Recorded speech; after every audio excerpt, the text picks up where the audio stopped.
কিছু কথা কই কেউ রাগ করবে না। ঘরের মধ্যে সুখ থইয়া বাইরে সুখ তো কেন যাইবে না। হয়তো এখন ঘরে তোমার শান্তি নাই, সুখ নাই, ওটা লাগে চাইরাই তুমি বাইরে গিয়ে সুখ তো খাইতে, বাইরে সুখ খুঁজতে। তোমার যে বর্তমানে যে তোমার হাজব্যান্ড আছে বা ওয়াইফ আছে, ওয়াইফরে তো তুমি বাইরে গিয়ে সুখ তো খাইতে, বাইরে বাইরে মানুষের সুখ খুঁজতে, বাইরে কোনো সম্পর্ক করতে। তবে তোমার তার একটা কথা হয়, ঘরের সুখ থইয়া তুমি বাইরে সুখ তো কানে যাইও না। তোমার বর্তমানে যে তোমার লাইফের যে মানুষটা আছে, তুমি চিন্তা করতে পারতেছো না যে তুমি যে বাইরে সুখ খুঁজো, বাইরে সম্পর্ক করো। বর্তমানে যে যেন আছে তাই তো কি আর বেশি ভয়ানক হইতে পারে তুমি যে নতুন সম্পর্কটা করবা।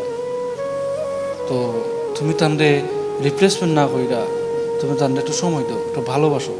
দেখো তোমার কতটুকু ভালোবাসো, তোমার চোখও ফানিয়ে বেলা যেত না, বুঝছো? ওটার লাগে হয় বাইরের সম্পর্ক থেকে ঘরের সম্পর্কটা খুব বেটার।